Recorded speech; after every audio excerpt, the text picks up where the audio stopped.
Sundays on this channel can only mean one thing: gay history. I really enjoy making these videos about gay history, so I hope that you, in turn the viewers, like the videos that I'm making about gay history. Otherwise, what's the point, right? This week I'm making a video about important moments in gay history, but in a nutshell, or rather a Did You Know edition. So let's head over towards the rainbow and follow the yellow brick road.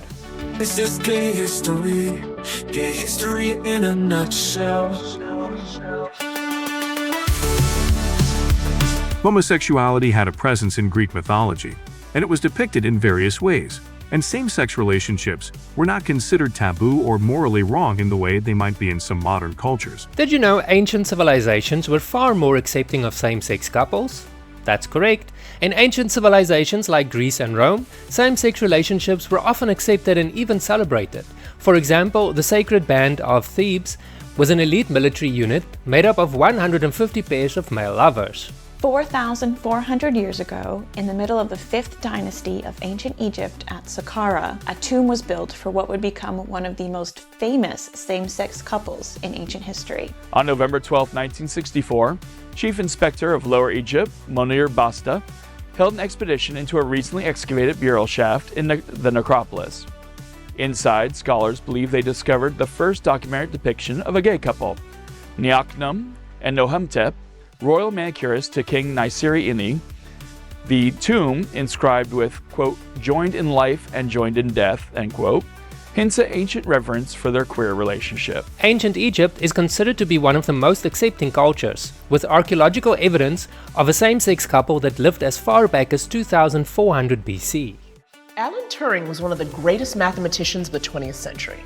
He basically invented modern computing. In 1939, as Nazi troops were invading Poland and threatening Europe, the British covertly recruited a team of the country's top cryptographers to try to crack the Germans' Enigma code. Among them, a young mathematician named Alan Turing. Did you know Alan Turing, the mathematician who played a crucial role in breaking the Enigma code during World War II, was gay? He was eccentric and brilliant, but he was also gay at a time when it was socially and legally unaccepted.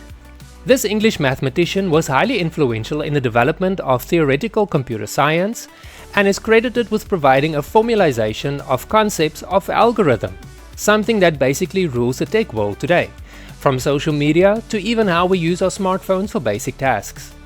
In January 1952, he met Arnold Murray, who was 10 years younger than he was, and the two began dating in secret as homosexuality was illegal in the UK in the 1950s. A couple of days later, his house was burgled, and during the investigation, his sexuality came to light. Turing was prosecuted for his homosexuality and agreed to chemical castration, which lasted 12 months as part of his probation. His body underwent significant changes, including the formation of breasts, and he eventually committed suicide in 1954. He was posthumously pardoned in 2013, and the Alan Turing law now pardons men convicted of historical offences related to homosexuality. Molly houses were these queer spaces, usually people's residences turned into bars in the 1800s. These were places where queer people would go to meet, socialise, have sex. Did you know meeting another gay man in a coffee shop isn't a new dating concept? In fact, one of the oldest recorded instances of safe havens for men to meet other men were molly houses. Back in the 18th and 19th century Britain, molly houses were a place for homosexual men to meet and mingle with other homosexual men, seeing that homosexuality had been illegal since the Middle Ages in the UK. Despite men hooking up with other men in molly houses, historians are reluctant to reclassify molly houses as brothels.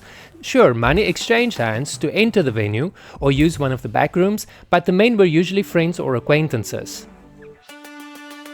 Thank you so much for watching this video. If you enjoyed it or found it interesting, why not try my playlist of similar history videos?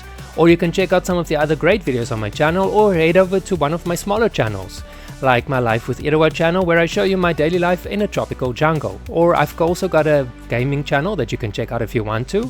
And also I'm premiering a new channel where I will be showcasing lyric videos to my songs that I create. I'll see you in the next video.